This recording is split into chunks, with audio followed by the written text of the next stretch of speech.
살아가면서 수많은 만남과 헤어짐을 반복합니다. 저도 지나온 사역의 세월들을 돌아보니까 무수한 만남들을 가졌어요. 이름도 엄청 외워야 했죠. 근데 그 이름이 다 잊혀지고 또 기억에 남는 몇 개의 이름들이 있습니다. 그 무수한 만남 가운데에서 한 사람의 인생을 바꿔놓을 만큼 큰 영향을 주는 만남도 있고요. 혹은 기억에서 지우고 싶을 만큼 한 마음 한켠에 트라우마로 남는 그러한 관계도 있습니다. 혹은 오랫동안 잊고 있다가도 다시 연락이 되어서 새로운 관계를 이어가는 진실한 만남도 갖게 되는데요. 특별히 저는 최근에 오랫동안 궁금했던 은사라고 해야 되겠죠. 그 목사님 한 분이 계셨어요. 그래서 그 목사님이 과연 지금 어떤 모습을 하고 계실까? 어떻게 인생을 사셨을까? 무명이면은 인터넷에 아무리 서치해도 나오지 않을 거잖아요. 그래도 혹시나 하는 마음으로 인터넷에 서치했더니 그분의 사진들이 나오는 거예요. 그래서 여기에는 올리지 못했지만 2장 제가 그 어린 시절에 뵀던 딱 그 모습, 성경책이 이렇게 끼고 있는 그 전도사님의 모습과 지금 은퇴한 후에 할아버지가 되어 있는 노년의 목사님의 모습이 2장이 이렇게 오버랩이 되는 거예요. 그리고 그 모습을 보면서 그분이 살아온 인생을 제가 일일이 속속들이 알 수는 없지만 어떻게 사셨는지 다 이렇게 느껴지더라고요. 그래서 그 사진 2개를 제가 잘 킵해 두었습니다. 유년 시절 어느 날 주일 예배를 통해서 그분이 어린 생명도 한 사람의 생명으로 영혼으로 바라보고 말씀을 전했을 때 그 말씀이 제 심령 가운데 아주 깊이 들어왔습니다. 그래서 그날 제가 믿음의 고백을 하고 어머님께 제가 제 인생을 어떻게 살겠노라고 고백을 했고 그 어머님은 그 기도 제목을 듣고 제가 고등학교 졸업할 때까지 계속 끈을 놓지 않고 그 길을 위해서 기도해 주셨어요. 여러분 누군가 옆에서 기도해 주시는 게 굉장히 중요합니다. 처음에 우리는 큰 어떤 소명감을 느낄 수 있잖아요. 사명을 얻을 수도 있고 근데 곁에서 그 고백을 듣는 사람들이 잊지 않고 계속 붙들어주는 것이 얼마나 중요한지 모릅니다. 하지만 저에게 너무 큰 불씨를 일으켜주신 분은 바로 이분이었어요. 이분은 저를 모를 거예요. 지금 제 이름도 모를 거고 제 얼굴도 모를 겁니다. 그러나 제가 그분께 분명히 좀 찾아뵈려고 해요. 고작 11살이나 됐을까요? 한 편의 설교를 듣고 인생이 바뀌는 겁니다. 여러분들의 삶 속에서도 한 편의 말씀을 통해서 한 구절의 성경 말씀을 통해서 여러분들의 인생이 변화될 줄로 믿습니다. 왜냐하면 그 부분은 하나님의 영역이기 때문이에요. 그 부분은 성령님께서 일하시는 부분이기 때문입니다. 저를 위해서 누군가 기도해 주셨겠죠. 제 어머니가 기도해 주셨을 거고요. 이 어린 영혼이 하나님 만나게 해 주십시오 라고 분명히 하나님께 구하셨을 것입니다. 그러니 성령께서 일하시죠. 오늘 그 성령이 저와 여러분들을 붙들어 주신다라고 하는 것. 그리고 여러분들을 통해서 하나님께서 불러주시고 여러분들에게 사명 감당하게 해주심을 여러분 믿으시기를 바랍니다. 예수님께서는 너희가 악할지라도 좋은 것을 자식에게 줄 알거든 하물며 너희 하늘 아버지께서 구하는 자에게 성령을 주시지 않겠느냐라고 간절히 사모하는 자에게는 분명히 주신다고 말씀을 해주셨습니다. 이것은 어떤 우리의 기복적인 그러한 부분을 이야기하는 것이 아니에요. 아버지 하나님과 자녀된 우리와의 그 관계를 분명히 확인시켜 주시는 그러한 구절인 것입니다. 오늘 저와 여러분 역시 그 하나님의 섭리 아래 있음을 여러분 믿으시길 바랍니다. 우리가 그렇게 믿고 기대하는 마음으로 지체들과의 만남을 생각한다면 여러분 이 관계들이 얼마나 소중하겠어요. 여러분 소중하게 여기십니까? 꿈꾸는 교회 안에 지체들 한 사람 한 사람을 위해 여러분 축복하고 계십니까? 아멘이시죠? 네. 하나님께서 이 모임을 이루시는 거예요. 여러분 중에 누가 자의로 이것을 노력한다고 되겠습니까? 제가 노력한다고 될까요? 여러분들 지금 과정을 겪는 분들도 계시고요. 또 새로운 또 길을 개척하게 되는 사람도 있습니다. 또 가정을 위해서 기도하시는 분도 계시고, 내 인생의 마무리를 어떻게 해야 될까 또 기도하시면서 기대하시는 분들도 계십니다. 여러분, 결코 우리의 시간이 아니라 하나님의 시간인 카이로스를 여러분 꼭 기억하시기 바랍니다. 우리의 시간을 뛰어넘는 하나님의 그 섭리를 여러분 믿으시기 바라요. 그런 관점에서 볼 때 우리의 관계가 얼마나 소중합니까? 그죠? 이 만남 안에서 놀라운 변화들을 우리 하나님께서 주시기 때문이죠. 요즘 사회적으로 이슈가 되는 말 가운데 젠지 스테어라는 표현이 있는데요. 누군가가 말을 걸거나 설명을 할 때 그 질문을 받은 청년들이 대답을 안 하고 멍하니 쳐다본다는 거예요. 그러면 그 질문을 건넨 당사자가 굉장히 어색할 거 아니에요. 그리고 때로는 오해할 수도 있습니다. 내 말을 무시하나? 그런데 이런 사회적인 현상이 북미주뿐 아니라 한국 같은 경우에 굉장히 심하대요.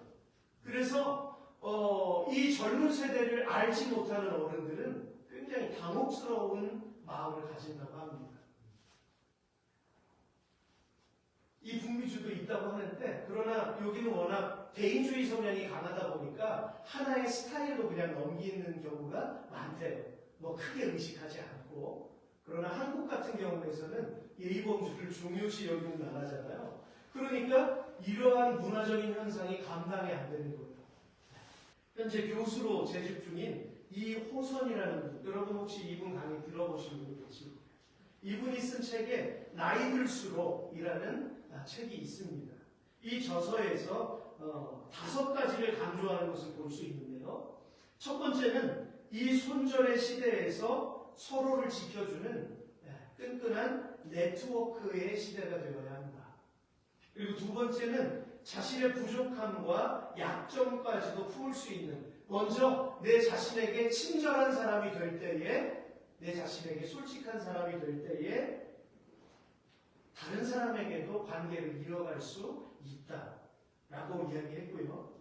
세 번째, 갈등의 원인은 우리가 성격 이야기하는데, 성격의 문제가 아니라 심리적으로 타인의 감정에 휩쓸리지 않는 내 자신의 감정이 건강해야 되고 독립적이 돼야 된다라고 이야기합니다. 그래야만 상대방이 어떤 적대감을 갖는 대상이 아니라 사랑의 대상이 될 수 있다라고 이야기했어요.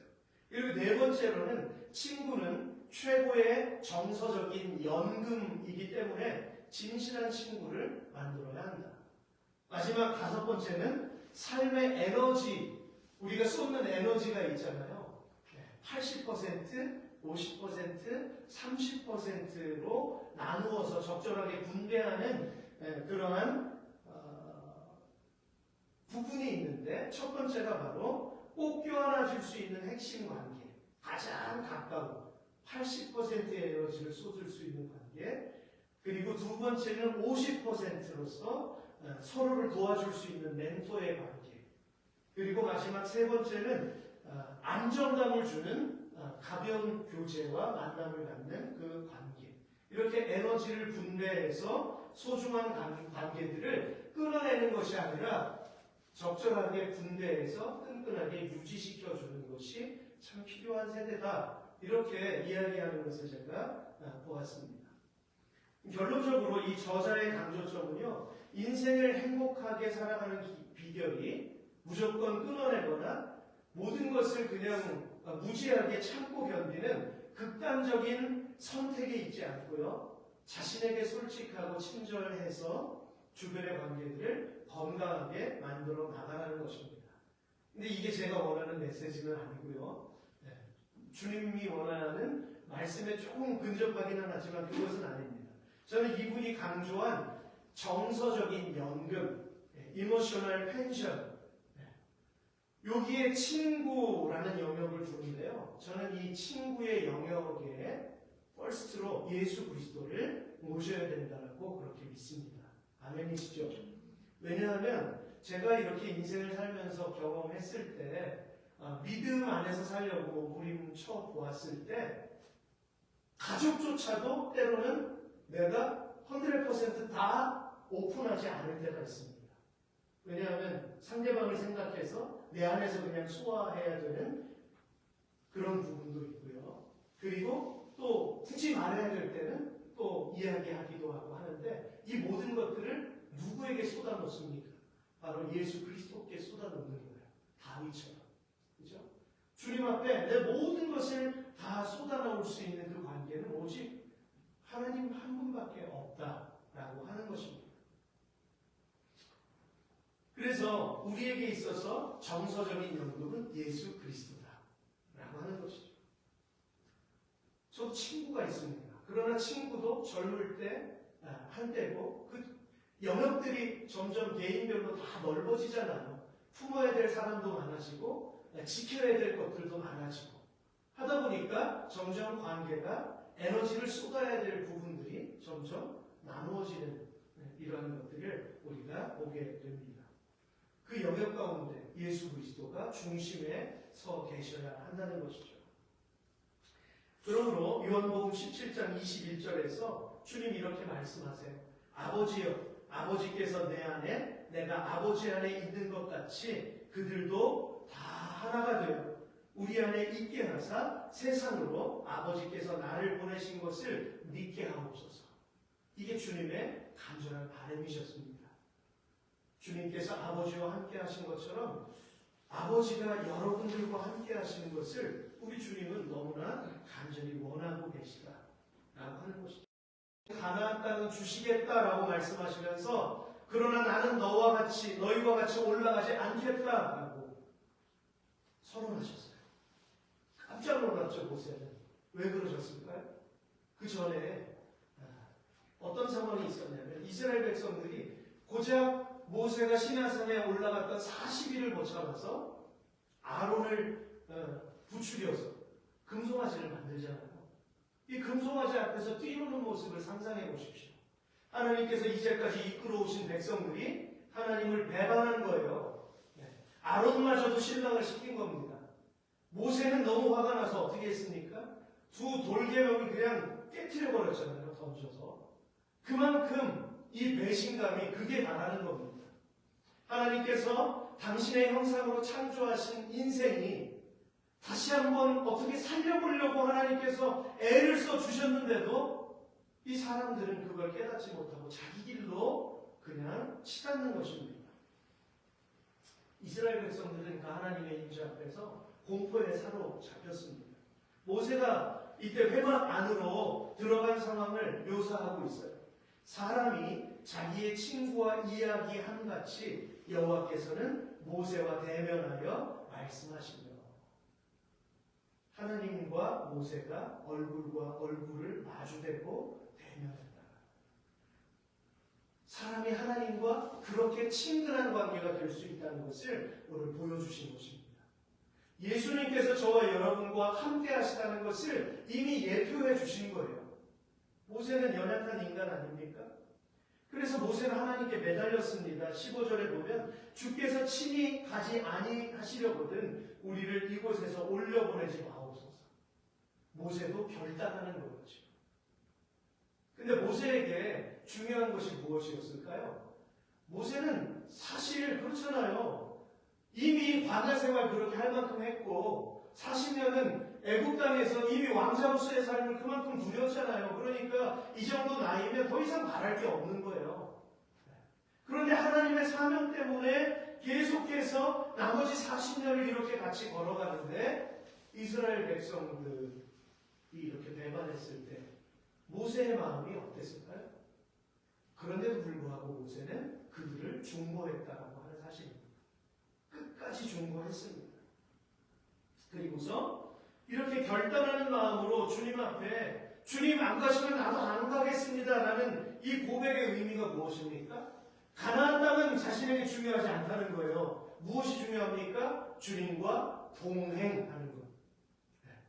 주님과 동행하는 것이 중요하다는 것이죠. 할렐루야. 저와 여러분들의 삶 속에서도 어떠한 재물을 얻는 것, 누구에게 인정받는 것, 내가 어떤 위치에 올라가는 것, 얼마만큼의 무엇을 취하는 것, 그게 인생의 목적이 되어서는 안 되고 날마다 주님과 동행하는 것이 목적이 되어야 할 줄로 믿습니다. 그러면 그 어디나 주가 계신 곳은 하늘나라. 할렐루야 찬양하세요. 내 모든 죄에 사함받고 주 예수와 동행하니 그 어디나 하늘나라. 이 고백이 우리 안에 절로 나오지 않겠습니까? 여러분 인생을 살다 보니까 그래요. 저는 원래 이것저것 많이 갖는 것에는 관심이 없었어요. 원래 태생이. 근데 나이가 들어가니까 더 관심이 없어지는 거예요. 네. 먹는 것? 제가 젊었을 때 먹는 거 좋아해서 좀 살도 찌고 막 그랬었거든요. 근데 제가 지금 돌아보면서 저때 내가 왜 그랬을까? 이런 생각이 들더라고요. 근데 지금 먹는 것, 아니면 입는 것, 아니면 무엇을 갖는 것, 이런 것에 대한 아무런 그런 바람이 없는 거예요. 그럼 그 가운데 무엇이 있어야 될까요? 예수 그리스도가 있어야 되겠죠. 주님과 동행하는 것이 없으면 저는 허수아비가 될 수밖에 없습니다. 저는 저만 그런 것이 아니라 모든 인생이 다 그렇다고 믿습니다.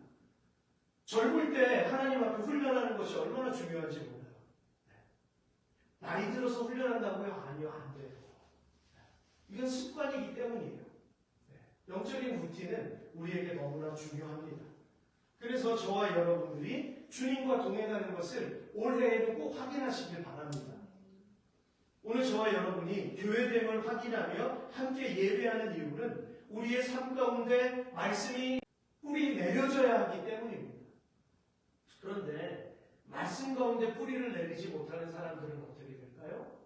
비가 오고 창수가 나고 바람이 불면 무너지고 쓸려가고 넘어집니다. 침륜에 빠지게 됩니다. 말씀에 뿌리가 없는 사람은 쉽게 다른 사람 말에 넘어갑니다. 분위기에 휩쓸려버려요. 가십하는 사람들 사이에 끼일 수밖에 없고 세상에 소금과 빛이 되라고 말씀하셨는데 세상은커녕 교회 안에서조차 그 역할을 감당하지 못하는 모습을 얼마나 많이 바라볼 수 있는지요. 저와 여러분들은 이것을 심각하게 생각해야 합니다. 예수님께서 소금이 되라고 하셨어요. 소금이 맛을 잃으면 어떻게 됩니까? 맛을 낼 수가 없는 거잖아요. 마가복음 4장 16절에서 주님 이렇게 말씀하셨어요. 그들은 말씀을 듣고 기뻐하며 즉시 받아들이지만 뿌리가 없어서 오래가지 못하고 그 말씀 때문에 고난이나 핍박이 오면 곧 넘어진다. 뿌리가 없으면 오래가지 못한다. 작심삼일이 될 수밖에 없다. 여러분, 저와 여러분들이 십자가 앞에 예수 그리스도를 인격적으로 만나야 주님께서 내게 주시는 사명을 감당할 수 있고 주님 앞에 내가 희생을 할 수 있어요. 내가 번제물이 될 수 있다는 거예요. 이삭이 번제물 된 것처럼 저와 여러분도 번제물이 될 수 있습니다. 여러분, 예수님께서 골고다 언덕을 십자가 지고 오르실 때 몇 번이나 넘어지셨어요. 채찍에 맞고 피를 흘리고 지쳐서 그 연약하신 주님이 쓰러지셨어요. 그때 로마 병정이 옆을 이렇게 보다가 지나가는 사람 목덜미를 잡아가지고 대신 십자가를 지게 했어요. 얼마나 황당했을까요? 이 사람. 얼마나 억울하고 화가 났을까요? 난 죄인도 아닌데 저 십자가를 나보고 지라고? 그 사람이 누굽니까? 구레네 시몬이잖아요. 그렇죠? 구레네 시몬은 그때까지만 해도 예수님을 알지 못했어요. 어쩌면 그 자리에 구경꾼으로 왔을지도 모르겠어요. 저 예수라는 사람이 십자가에서 죽는데 그래? 한번 가서 보니까 웬걸요? 자기가 지목을 사갖고 그 십자가를 짊어지게 된 거예요. 이 사람의 생애가 어떻게 됐을까요? 예수 그리스도를 만났죠. 삶의 주인으로 예수 그리스도를 섬기게 된 것입니다. 여러분, 우리가 헌신을 하고 희생을 한다는 것, 예수님을 만나게 되면 누구나 다 감당할 수밖에 없는 거예요.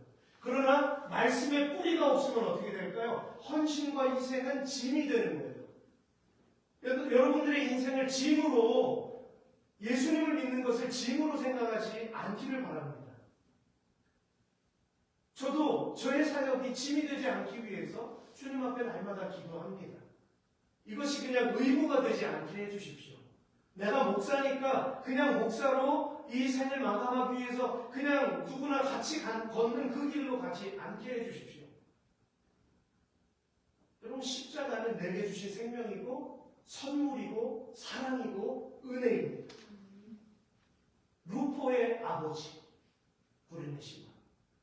사도 바울이 그렇게 이야기했습니다. 오늘 PPT에는 없지만요. 마가복음 15장 21절에 알렉산더와 루포의 아버지인 구레네 사람 시몬을 억지로 십자가를 지게 하였더라. 마가가 이렇게 기록했어요. 그러니까 마가가 복음서를 기록할 당시에는 이미 예수님 부활하시고 이미 오랜 세월이 지난 후에 지금 기억을 성령의 감동에 의해서 더듬으면서 이걸 다 추적해서 기록하는 것 아니겠습니까? 그러니까 이미 이때에는 루포의 아버지는 이미 거듭난 영혼이 되었다는 거예요. 사도 바울은 로마서 16장 13절에서 주 안에서 택하심을 입은 루포와 그의 어머니에게 문안하라. 아멘. 이것이 하나님의 은혜요, 하나님의 구원의 선물입니다. 실망하시거나 낙심하지 마세요. 여러분 주변에 여러분들이 위에서 기도하는 그 누군가가 지금 이 자리에는 없다 할지라도 끈질기게 기도하셔서 그분이 분명히 하나님 앞에 서실 수 있도록 하나님께 은혜를 구하시기를 바랍니다. 오늘 창세기 4장에서 여러분 이 방황하는 모습을 우리가 확인할 수 있어요. 말씀에 뿌리를 내리지 못해서 방황하는 모습인데요. 아담과 하와가 그 에덴의 뼈아픈 불순종의 사건을 통해서 하나님의 율법으로 그분과의 관계 안에서 살아가는 것이 무엇인지를 배워야만 했습니다. 여러분 이것도 은혜 아닙니까? 그죠? 이것은 경험을 통해서 우리 인간 모든 인류가 범죄한 것은 정말 우리에게 정말 큰 고통이지만 어느 은혜 측면에서 보면 한쪽으로 보면 이것 역시 하나님의 은혜인 거예요. 아담과 하와가 이 파괴된 관계를 통해서 깨달은 것입니다. 하나님과의 관계가 이렇게 소중하다라고 하는 것. 그리고 하나님의 말씀은 삶의 분명한 스탠다드가 되어야 된다는 것. 기준이 되어야 된다는 것. 이것을 그동안 누리며 살았지만 이것을 뼈저리게 느끼지 못했던 거예요. 근데 이 관계의 깨어짐을 통해서 인생의 기준이 하나님이 되어야 된다는 것을 처절하게 깨닫게 되는 것입니다. 그리고 누구에게나 하나님께 거역한 사람은 공정한 심판이 내려진다는 것을 그가 알게 되었죠. 그러므로 죄의 대가로 말미암아 아담은 창세기 3장 17절의 말씀을 통해서 땅은 너로 말미암아 저주를 받고 너는 내 평생에 수고하여야 그 소산을 먹으리라. 타락하기 전에도 경작하는 일은 똑같이 있었어요. 똑같이 짐승의 이름을 지어주고 짐승들을 다스리고 했던 일이 있었는데 하나님과의 관계가 원만했을 때는 이것이 일이 아니었습니다. 이것이 무거운 짐이 아니었어요. 그런데 하나님과의 관계가 깨어지고 나니까 이 모든 것들이 다 무거운 짐이 되어버리고 만 것입니다. 그러니까 예수님께서 뭐라고 말씀하셨어요? 수고하고 무거운 짐진 자들아 다 내게로 오라. 내가 너희를 다시 쉬게 하리라. 우리 주님이 그렇게 말씀하셨다는 것이죠. 여러분, 아담과 하와가 죄를 짓고 하나님의 얼굴을 피하기 위해서 어떻게 했습니까? 숨었잖아요. 숨는 관계였나요? 그 전까지는 숨지 않았는데 지금 숨었고요. 무엇이 창피한지 무화과 나무 잎으로 다 가렸어요. 치마를 만들어 입었다라고 이렇게 기록하고 있죠. 그들은 자신들의 수치를 가린 거예요. 자신들의 수치를 가렸습니다. 그 뱀이 무엇으로 꼬드겼습니까? 네가 그걸 먹는 날에는 전혀 하나님과 같이 되어 너희 눈이 맑아지고 선과 악을 알게 된다라고 하는 겁니다. 그러니 여러분 이 말씀을 묵상할 때 정말로 그가 선과 악을 알게 되는 존재가 되는 것일까? 아니죠. 아담과 하와는 존재가 되고 싶었던 거예요. 하나님과 대등한 존재가 될 줄로 알고 그걸 먹은 거예요. 그러나 과연 현존하시는 하나님께서 고작 에덴 동산 중앙에 그 나무 하나, 창조된 그 나무 하나의 모든 권위를 거기 다 하나님께서 이름을 하신 걸까요? 아니죠. 그건 상징입니다. 상징. 아담과 하와는 그걸 먹음으로 인해서 그 위치까지 갈 줄로 생각했지만 웬걸요? 그들이 지혜를 얻었습니까? 아니요, 수치만 얻었습니다. 눈이 밝아져서 지혜로워질 줄 알았는데 수치스러워져서 무화과 나무 짚으로 가린 거예요. 하나님의 자리에는 아무도 설 수 없는 겁니다. 사단도 설 수 없어요. 근데 그 영역을 사람이 설 수 있다라고 생각하는 것 자체가 오판이죠. 이 세상이 지금 그런 형국으로 나가고 있습니다. 하나님이 없이도 우리는 잘 살 수 있다. 죽음 앞에 서봐야 그 사람들은 처절하게 그 어둠의 공포가 무엇인지를 깨닫게 될 것입니다. 여러분, 그 수치를 하나님께서 어떻게 가려주셨어요? 짐승을 잡으셨잖아요. 그래서 하나님께서 손수 그 한 생명을 죽이시고 그 가죽을 통해서 그 아담과 하와의 수치를 가려주셨어요.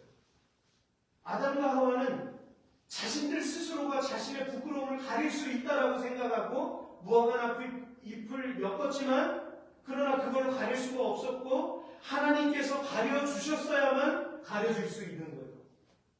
우리가 구원받을 수 있는 것은 하나님 편에서 하나님께서 은혜를 주셔야 우리가 구원을 얻을 수 있는 것입니다. 그런데 우리 스스로가 하나님을 찾을 수 있다고요?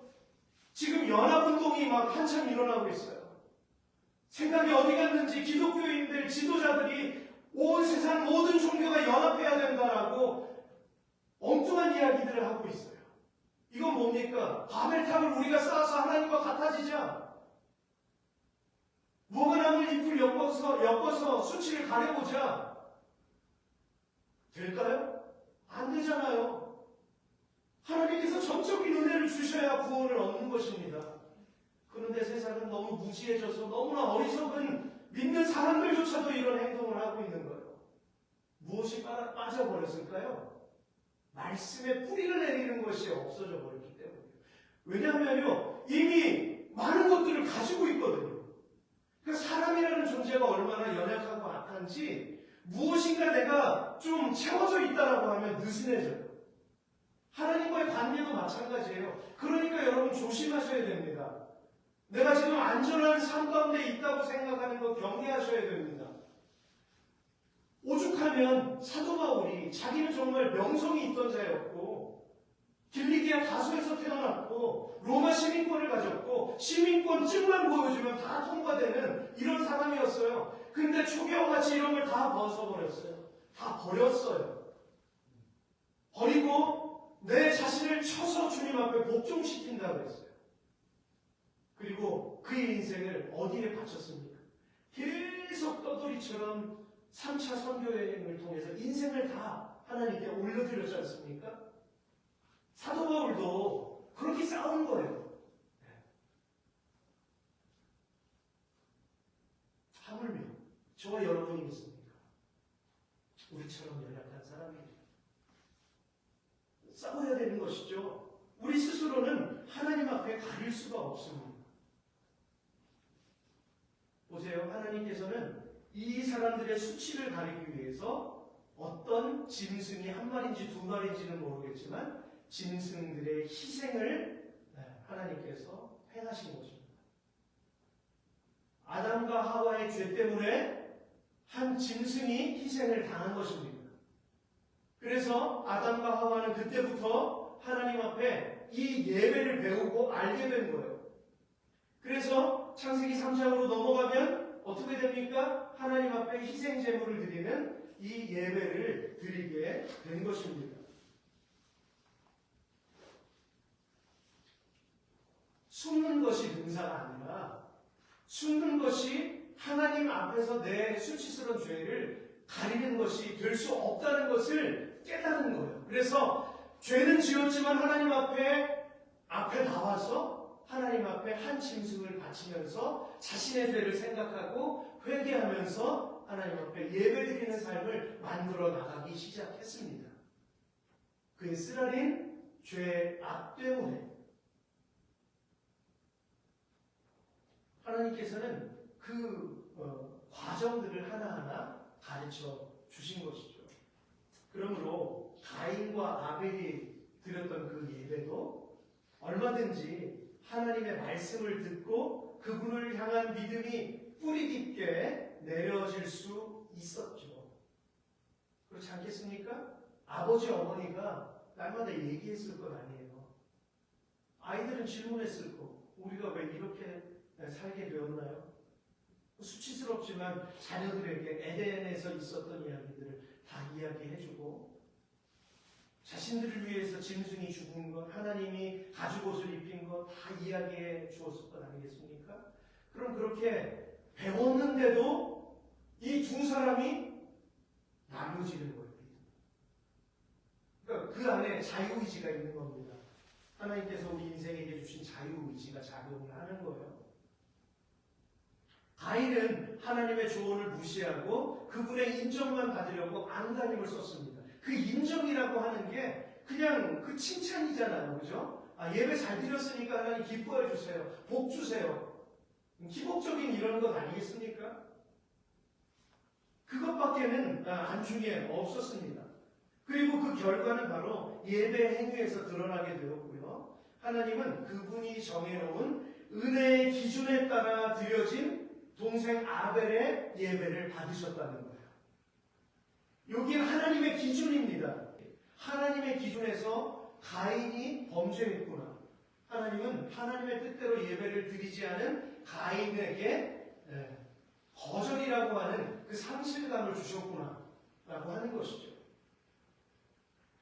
창세기 4장 3절로 5절을 보면 세월이 흐른 후 가인은 땅에서 난 것을 여호와께 제물로 가져오고 아벨은 자기 양떼의 첫 새끼들과 양떼의 기름을 제물로 가져왔습니다. 여호와께서 아벨과 그의 제물은 인정하셨으나 가인과 그의 제물은 인정하지 않으셨습니다.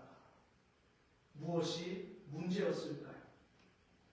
하나님께서는 가인이 비록 실패한 예배를 드렸을지라도 그에게 회복할 수 있는 기회를 주셨다는 것이 놀랍습니다. 그렇지 않습니까? 이것이 확실합니다. 하나님께서는 가인의 마음을 아시고 그의 영적인 상태와 그 상태로 행동하게 되면 곧 벌어질 일들에 대해서 하나님 분명히 경고해 주셨어요. 얼마나 은혜입니까? 얼마나 감사합니까? 우리가 말씀을 날마다 묵상해야 하는 이유는 내가 지금 걷고 있는 일이 잘못되었으면 그것을 시정해 주시기 위해서 하나님께서 날마다 우리에게 빛을 비춰주시는 거예요. 그래서 오늘도 내일도 계속해서 끈을 놓지 말아야 합니다. 내 모습을 보기 위해서.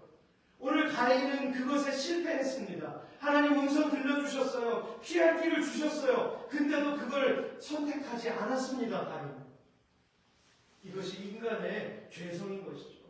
7절입니다. 내가 선을 행하면 어찌 낯을 들지 못하겠느냐? 선을 행하지 아니하면 죄가 문에 엎드려 있느니라. 죄가 너를 원하나 너는 죄를 다스릴지니라. 죄를 다스려라. 억눌러라. 그것을 범하면 큰일 난다.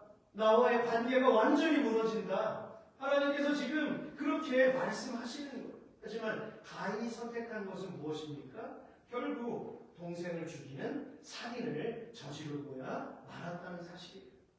여러분 이해할 수 있습니까? 하나님의 음성을 이렇게 면전에서 듣고도 어떻게 이런 일을 행할 수 있을까? 이런 죄악을 저지를 수 있을까? 인간이 얼마나 악하면. 저는 나라를 위기에 빠뜨리는 이 많은 사람들 중에서 너무나 많은 사람들이 교회 다니고 있다는 사실에 저는 깜짝깜짝 놀라요. 수많은 정치인들 속에 직분이 집사고 권사고 여자 권사 남자 권사, 제가 얼마나 놀랐는지 몰라요. 어떻게 교회 안에 하나님과의 관계를 가지고 있는 사람들이 직분을 받아야 되고 그 하나님의 거룩함을 세상에 나타나기 위해서 그 길로 나아가기를 힘써야 되고 내가 가진 이 위치에서 하나님께 영광을 돌려야 되는데 하나님을 이익의 재료로 삼고 너무나 많은 믿음의 사람을 비탄에 빠뜨리는 이런 형국을 보면서 인간의 죄성이, 인간의 본성이 이렇게 악할 수밖에 없구나 라는 것을 어제도 오늘도 계속해서 깨닫고 지금 가고 있습니다. 저와 여러분도 예외는 아니죠. 밖에 나가면 변할 수밖에 없는 그런 연약함들 가지고 있잖아요. 얼굴이 그냥 변하는 교회 안에서의 모습과 세상의 모습이 전혀 딴다라고. 그렇게 되지 않기를 축복합니다. 네, 교회 안에서나 바깥에서나 똑같은 하나님의 자녀로 살았으면 좋겠습니다. 이렇듯 우리 인간의 실체를 들여다보면 알면 알수록 절망스럽다라는 것을 깨닫게 되죠. 가인은 예배 자리에 있었지만 요한일서 3장 12절에서는 그의 상태를 이렇게 전하고 있습니다. 가인같이 하지 말라. 그는 악한 자에게 속하여 그 아우를 죽였으니 어떤 이유로 죽였느냐? 자기의 행위는 악하고 그의 아우의 행위는 의로움이라. 아멘. 가인의 행위는 악하고 아벨은 의로웠다는 거예요. 시기심이에요. 시기심. 질투. 다른 거예요. 본질이. 하나님 앞에서 자기도 느끼고 알고 있었던 거예요. 자기도 이 정도라는 거 알고 있었던 거예요. 그것이 싫고 그래서 죽일 만큼 미웠던 겁니다. 그러니까 들판에서 죽이지 않았습니까? 이미 가인은 악한 자리에서 살았던 사람이에요. 어쩌면 예배 자리에서는 형식적으로 제물을 드렸을지 모르지만 그가 세상으로 나가는 그가 어머니 아버지의 눈을 피해서 바깥에서 살았을 때에는 그는 전혀 딴판으로 악한 본성으로 그는 살았을 거예요. 그러니까 오늘 이 요한일서에서 그는 악한 자에게 속했다 이렇게 말씀하고 있는 것입니다. 미움과 시기심을 품은 채 드리는 예배는 아벨이 하나님의 은혜를 나눠야 할 대상으로 보였던 것이 아니라 단지 경쟁자일 뿐이었던 것입니다. 가인과 아벨의 관계가 끈끈한 형제로서의 관계, 하나님을 예배하는 끈끈한 예배자로서의 관계가 아니었어요. 우리 꿈꾸는 교회 지체들이 하나님 앞에 세워져 갈 때 저는 그냥 그런 우리가 알고 있는 교회 안에서의 그런 만남이 아니라 서로가 중보하고 품고 이해하고 감싸줄 수 있는 그러한 성도의 교제가 되기를 간절히 소망합니다. 네. 그래야 자신감을 가지고 교회로 초청할 수 있지 않겠습니까? 우리와 함께 예배했으면 좋겠습니다라고 우리가 누구든지 오픈할 수 있지 않겠어요? 그러므로 이 깨진 관계를 통해서 결과가 창세기 4장 11절과 12절에 이렇게 드러납니다. 땅이 그 입을 벌려 내 손에서부터 내 아우의 피를 받았은즉 내가 땅에서 저주를 받으리니 내가 밭을 갈아도 땅이 다시는 그 효력을 내게 주지 아니할 것이요 너는 땅에서 피하며 유리하는 자가 되리라. 땅이 저주를 내렸습니다.